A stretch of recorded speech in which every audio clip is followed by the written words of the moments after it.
Laetitia Hallyday, dos au mur? Malgré tout l'amour que la femme du taulier portait à celui qui a longtemps été l'homme de sa vie, sa disparition a provoqué de nombreux problèmes dans la vie de sa veuve. Parmi eux, cette dette colossale de 30 millions d'euros que Johnny Hallyday devait au fisc français et que Laetitia a dû reprendre à sa charge.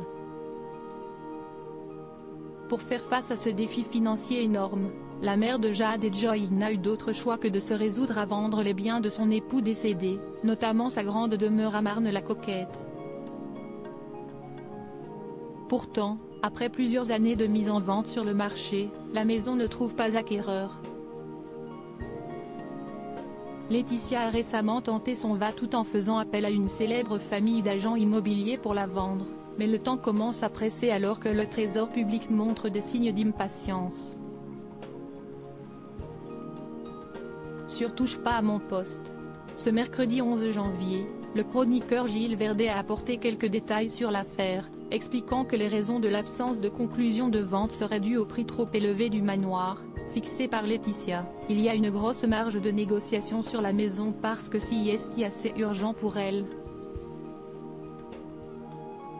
Il y a 30 millions de passifs de dette fiscale que Johnny avait. Il y avait une première échéance qui a été reportée jusqu'au 15 décembre, puis fin décembre, elle a pu payer une partie mais si avec la vente de cette maison qu'elle compte combler cette large dette fiscale, a expliqué le protégé de Cyril Hanouna, avant d'indiquer pourquoi l'unique option qui s'offre à la compagne de Jalil Lesper est celle d'être moins gourmande. Elle va préférer pour vendre, baisser le prix, parce que sinon elle est complètement coincée. Le reste de l'argent est dans un trust américain qu'elle ne peut pas saisir, même elle, donc elle a vraiment besoin de cette liquidité pour éponger la dette fiscale de 30 millions.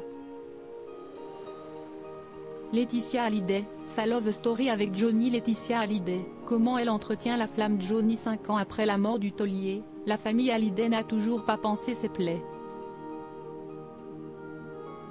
Si Laura Smet et David Hallyday ont gardé un lien immuable depuis la mort de l'artiste, ils se refusent toujours d'avoir une relation quelconque avec la dernière femme de leur père, en dépit d'une entente trouvée autour de l'héritage il y a un peu plus de 2 ans. Malgré ses déboires, la mère de Jade et Joy continue de mettre en valeur le travail de son mari décédé et cherche à préserver la passion de ses fans. Dernièrement, elle a organisé à Bruxelles une exposition dédiée à la vie et l'œuvre de Johnny Hallyday. Un événement qui lui a coûté tout de même une petite fortune à mettre en place et à promouvoir. Crédit photo, capture écran, C8.